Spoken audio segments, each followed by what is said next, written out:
Hey, I'm Scott with Dialed Archery, and this is the Arxos SightIn video. So once you get the Arxos out of the box and mounted to your bow, there's a couple preliminary steps that you need to take before hitting the range. The first step is you'll notice right out of the box that Arxos is set to center. So everything is aligned in the middle of the sight, which you'll have to make some adjustments.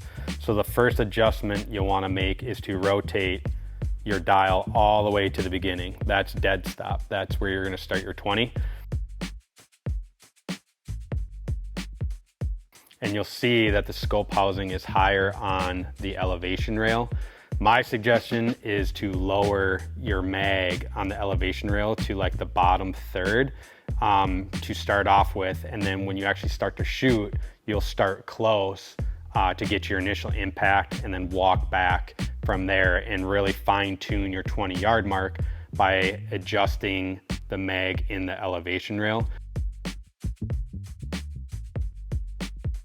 But again, I would start kind of below center just as a good starting point. You'll notice with the void dial bottomed out that your switch tape will not align to the primary yardage indicator. So you'll have to loosen the switch tape with the included set screw and just rotate the switch tape. So 0 or just below 0, like 1, aligns with your primary yardage indicator, and then that's where your start. So what it'll look like I have one set up on my bow here, and yes, I am a lefty because this is America and we believe in making bow sights for both right and left-handed shooters. So I have my sight mounted the conventional way to the riser, but you'll see how I have my mounting bracket in the lower portion of the angled elevation rail. And then with my void dial at 0 or bottomed out, my switch tape is aligned right at about 0 on my switch tape. So that's where I'm going to start, and then that's where I'm going to go take my initial shots up close, walk back from there to find my first yardage at 20 yards.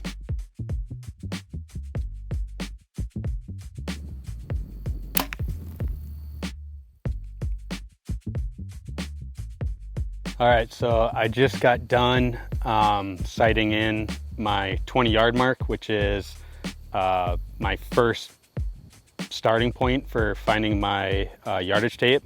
And so I actually ended up having to drop my mag as far down as I could on my angled elevation rail, which is fine. This is new bow, never shot before. It's a little bit lighter poundage than I'm used to, so I'd kind of expect that. And then I end up having to rotate my dial a little bit. So my 20-yard mark ended on mark number 6. So 6 is my 20-yard mark. Now I can do two things. I can go ahead and mark with a pen on my actual yardage tape on my switch tape to mark my 20-yard mark. Or I have my tape kit that came with my sight, and I can go ahead and make my mark on the SightIn tape card. One way or another, your marks have to end up on this card in the end, because this is what you're going to use to find your yardage tape. So whether you want to mark it on your switch tape first and then transfer it, or go ahead and mark it on your card, that's up to you. I'm just going to go ahead and mark it on my card as I go. Save me one step. So step number 1 is done. I'll mark number 6 on my setup card for 20, and I'm going to keep working my way back in 10-yard increments. I'll probably go out till 60 or 70. It's a little bit windier today, so I'm not sure if I'll get that far or not, but I'm going to go as far as I can and just try to get as many data points as I can and get them onto my SightIn tape card. So we'll bump back to 30 here and see where we end up.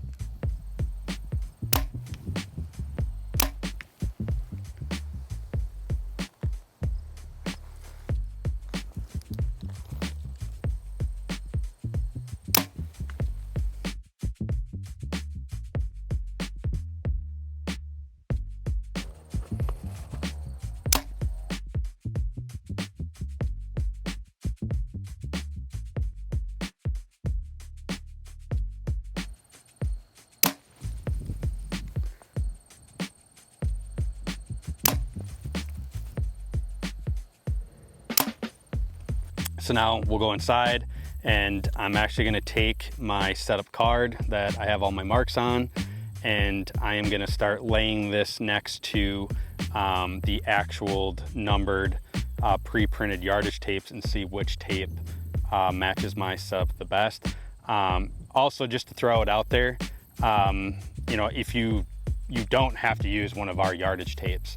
We give you plenty of blank tapes in your yardage tape kit, so if you just want to make your own and shoot whatever yardage is, feel free. This is just how you would find your actual pre-printed yardage tape for our system. So, all right, so we're back inside. We just got done shooting our yardages.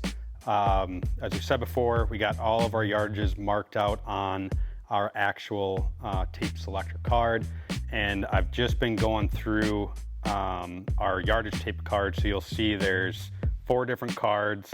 All of them are numbered at the top with the actual yardage tapes. So I've just been going through and taking my sight tape selector card and just laying it next to each tape and seeing which one my marks match up with the best for the yardage, the actual yardage tape. And that's kind of the beauty, or I guess the big advantage to our SightIn process is it gives you the opportunity to shoot multiple distances, and it really doesn't matter what they are. I did 20, 30, 40, 50, 60.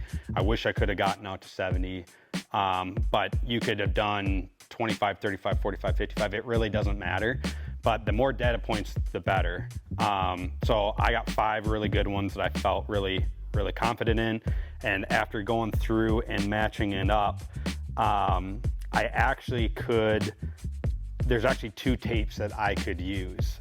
My marks match up best with tape number 17 from 20 to 60, but they're also very close on tape 18 as well. So I have a little wiggle room there. So if I could have got out to 70 or even further, I maybe would have seen that 18 would be my better tape because the longer distances match up better than the shorter distances, but it gives you a 1 tape margin there. So after the shots that I took, the marks that I got, I'm gonna go with tape number 17, shoot that, and see how I like it. If I am able to shoot out a little farther and validate those yardages, I may end up switching to 18, but I feel pretty confident in tape number 17. So now the final process is just to take tape number 17 off of the card, wrap it on my spare switch tape ring, and swap out the rings on my sight. And to do that, you just want to make sure that you bottom your sight out to 20. So that's going to be your starting point. So I'm bottomed out, I'm zeroed. And now when I take my setup switch ring off and take my actual yardage ring, I'll just line up 20 with my primary yardage indicator, tighten it down, and now I should be sighted in from 20 all the way out to 100. So pretty simple. Felt good to get out and fling some arrows. That's the SightIn process.